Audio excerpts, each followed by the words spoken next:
Assalamualaikum warahmatullahi wabarakatuh. Kami akan mempresentasikan hasil resum dari artikel yang berjudul tentang tipe dan gaya kepemimpinan. Namun sebelum itu kami akan memperkenalkan diri terlebih dahulu. Perkenalkan, nama saya Ikhtiar Ramadhani, NIM 53. Perkenalkan, nama saya Yahya Ahmad, NIM 079. Perkenalkan, nama saya Ahmad Yandi Al-Azhar, NIM 131. Perkenalkan, nama saya Aditya, NIM 138. Perkenalkan, nama saya Ahmad Mujib Bilhab, NIM 137. Langsung saja masuk ke video presentasinya. Artikel pertama ini dari unanda.ac.id, yaitu untuk pokok pikiran artikel ini adalah analisis mendalam tentang berbagai tipe dan gaya kepemimpinan, di mana artikel tersebut secara komprehensif mengeksplorasi berbagai tipe dan gaya kepemimpinan dalam konteks organisasi, mulai dari tipe otoriter, paternalistik, karismatik, demokratis, serta militeristik. Berbagai gaya kepemimpinan serta demokratis, delegatif, birokratis hingga otoriter disajikan secara terperinci. Penulis sendiri membedah karakteristik, sifat, dan dampak dari berbagai tipe dan gaya kepemimpinannya, menyoroti bagaimana pengaruhnya terhadap perilaku anggota organisasi dan hubungan antara pemimpin dan bawahan. Artikel tersebut juga menekankan bahwa konsep kepemimpinan tidaklah statis, secara selalu berkembang seiring perubahan konteks dan tuntutan zaman. Artikel tersebut juga menyoroti pentingnya penelitian lebih lanjut dengan membandingkan teori kepemimpinan yang ada dengan studi kasus di berbagai situasi dan lokasi, dengan fokus pada evolusi serta adaptasi tipe dan gaya kepemimpinan. Artikel memberikan landasan untuk penelitian lebih lanjut dalam bidang ini. Itu adalah artikel pertama untuk tipe dan gaya kepemimpinan. Selanjutnya yaitu artikel kedua untuk gaya dan tipe kepemimpinan. Artikel selanjutnya dari iainpalopo.ac.id. Pokok pikiran abstraknya menguraikan beberapa aspek utama kepemimpinan dan gaya kepemimpinan. Pembahasan dimulai dengan definisi kepemimpinan dan pentingnya komunikasi yang jelas dalam mencapai tujuan organisasi, baik untuk individu, kelompok, maupun keseluruhan organisasi. Artikel menyoroti gaya kepemimpinan yang efektif dan memberikan penekanan pada gaya yang berpartisipasi dengan lingkungan dan anggota organisasi. Sifat-sifat ideal seorang pemimpin menampilkan sifat-sifat yang dianggap penting bagi seorang pemimpin, termasuk energi fisik dan mental, keahlian teknis, keterampilan mengajar, kemampuan komunikasi, stabilitas emosi, hubungan manusiawi, dan kemampuan memotivasi anggota. Studi kasus kepemimpinan menyoroti cerita Khalifah Umar bin Khattab sebagai contoh nyata dari kepemimpinan yang melibatkan pemahaman, empati, dan interaksi langsung dengan anggota kelompok atau masyarakat. Teori kepemimpinan. Artikel ini menampilkan beberapa teori kepemimpinan, termasuk teori sifat, teori kelompok, teori situasional, teori jalan kecil tujuan, dan pendekatan social learning. Setiap teori memberikan perspektif unik tentang bagaimana kepemimpinan dapat dipahami dari berbagai sudut pandang. Pemimpinan efektif menyoroti bahwa pemimpin yang efektif dalam zaman sekarang bukan hanya berfokus pada tugas-tugas mereka, tetapi juga pada keterlibatan dan kesejahteraan anggota organisasi. Artikel ini membahas kepemimpinan dari berbagai perspektif, mulai dari teori hingga studi kasus, dan menekankan pentingnya tidak hanya memimpin tugas tetapi juga memperhatikan hubungan manusiawi.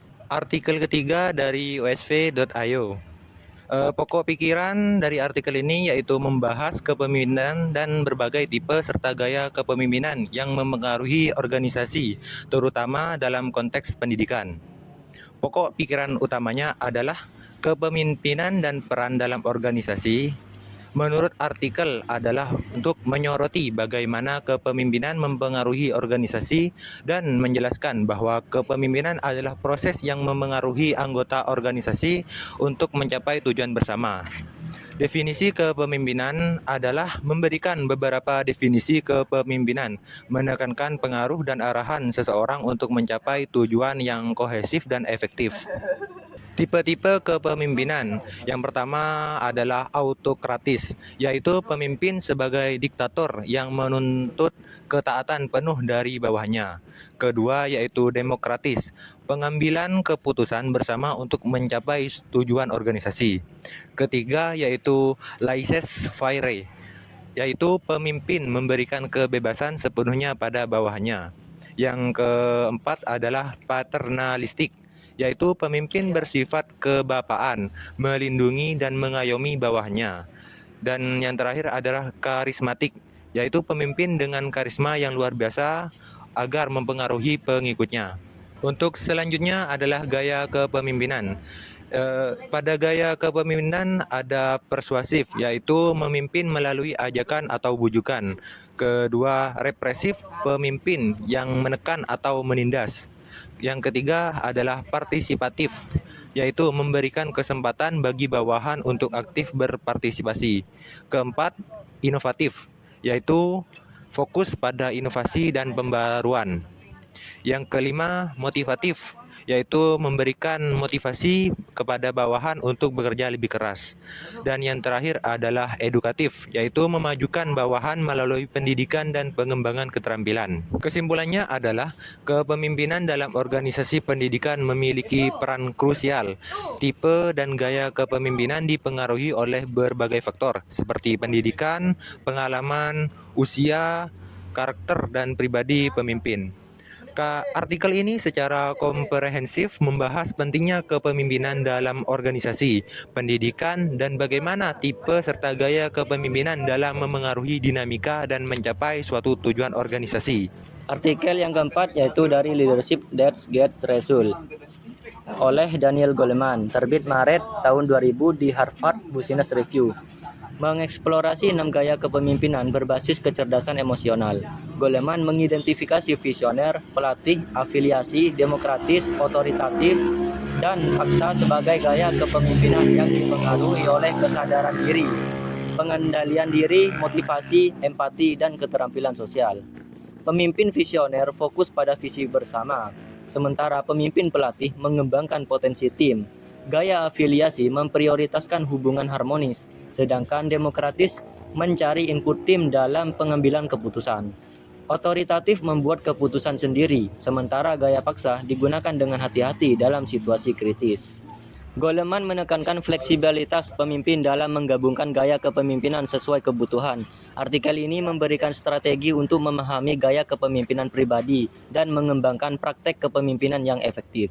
Artikel kelima yaitu Petroekonomi, Resum dan Pokok Pikiran Daniel Goleman, terbit Maret 2000 di Harvard Business Review, mengeksplorasi 6 gaya kepemimpinan berbasis kecerdasan emosional. Goleman mengidentifikasi visioner, pelatih, afiliasi, demokratis, otoritatif, dan paksa sebagai gaya kepemimpinan yang dipengaruhi oleh kesadaran diri, pengendalian diri, motivasi, empati, dan keterampilan sosial. Pemimpin visioner fokus pada visi bersama, sementara pemimpin pelatih mengembangkan potensi tim. Gaya afiliasi memprioritaskan hubungan harmonis, sedangkan demokratis mencari input tim dalam pengambilan keputusan. Otoritatif membuat keputusan sendiri, sementara gaya paksa digunakan dengan hati-hati dalam situasi kritis. Goleman menekankan fleksibilitas pemimpin dalam menggabungkan gaya kepemimpinan sesuai kebutuhan. Artikel ini memberikan strategi untuk memahami gaya kepemimpinan pribadi dan mengembangkan praktik kepemimpinan yang efektif. Sekian dari kelompok kami, kurang lebihnya kami mohon maaf. Wassalamualaikum warahmatullahi wabarakatuh.